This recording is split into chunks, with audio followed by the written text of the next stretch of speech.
What's that beeping noise?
Devastating attack on a U.S. base in Dahran has left several Marines dead. An early morning raid by members of an Azam...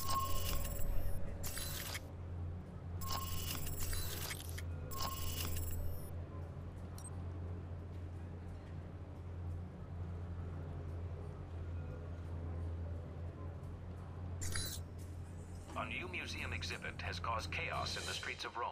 The Roman...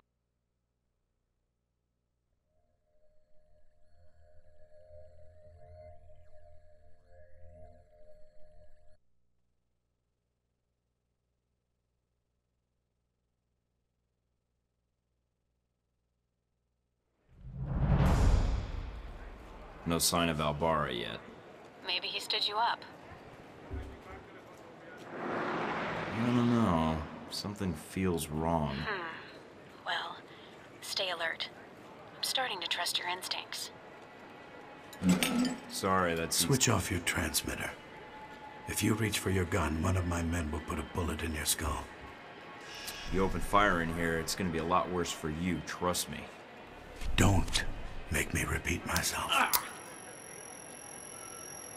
You've made an effort to broadcast your arrival in Rome. Why? I'm here to find out what Halbech is doing in Rome and their ties to Al-Samad. And what led you to believe that Halbech has any interests in Rome or Al-Samad? Are you denying that either one is true? I do not believe you would have come here without evidence. And what makes you think that? You aren't here in an official capacity. You are operating under Alpha Protocol. Interesting. Considering the program's secret, I would have expected you to say traitor, unless you have insider knowledge. If you think you're the first to be abandoned by your government, you would be wrong. You are Michael Thornton, straight out of Langley. Perhaps they felt the Untouchables approach would benefit them. I'm a spy, actually, but you can't expect me to put that in my file.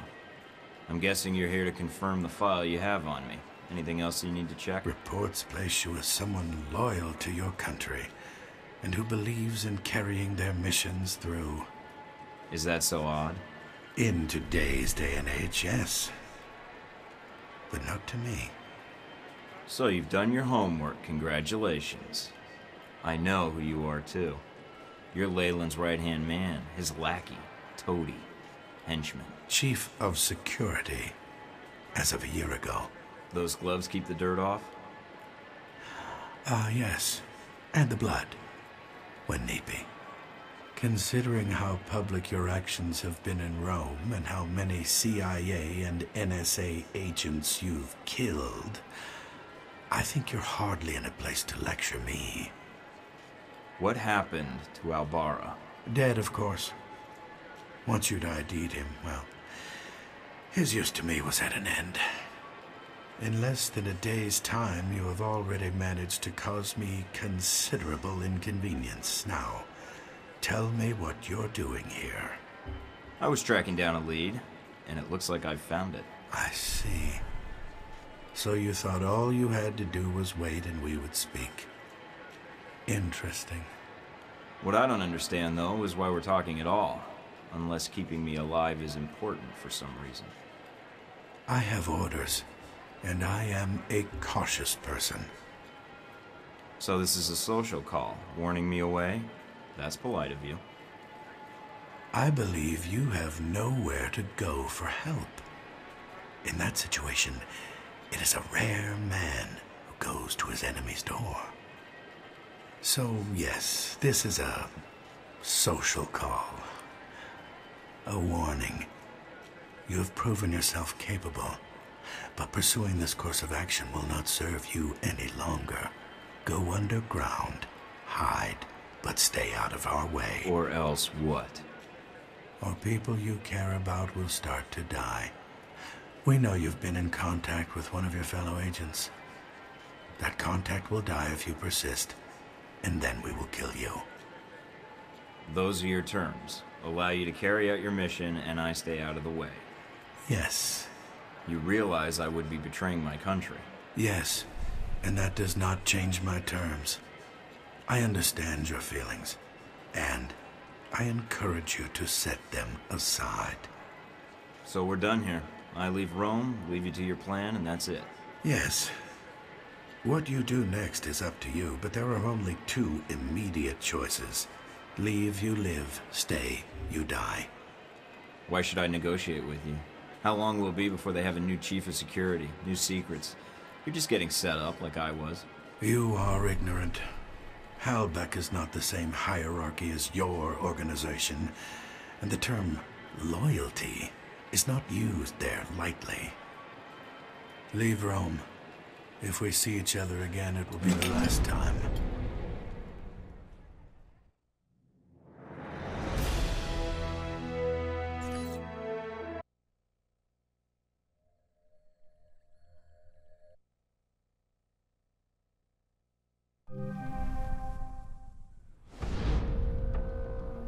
You weren't hard to find in Rome, you know. After that debacle at the CIA listening post, the reports of what happened in that gelato shop, finding you was easy. I could say the same. I didn't expect a face-to-face meeting.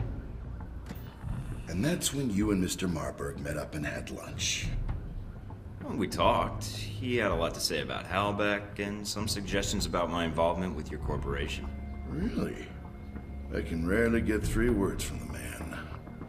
Well, feel free to have him threaten you whenever you get tired of listening to yourself. I'd be curious to hear more, and your first impression of Mr. Marburg.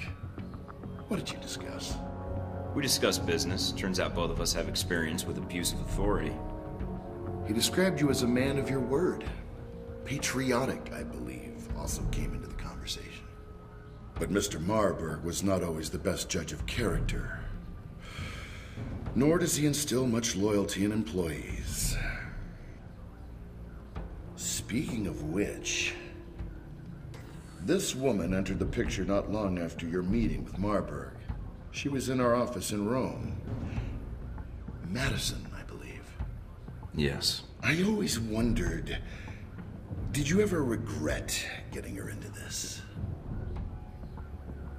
It wasn't my choice.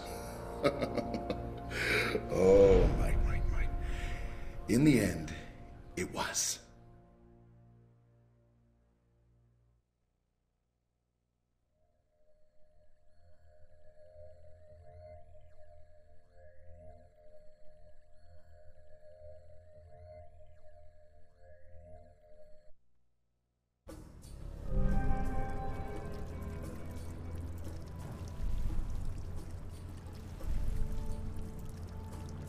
Mike, we may have a problem.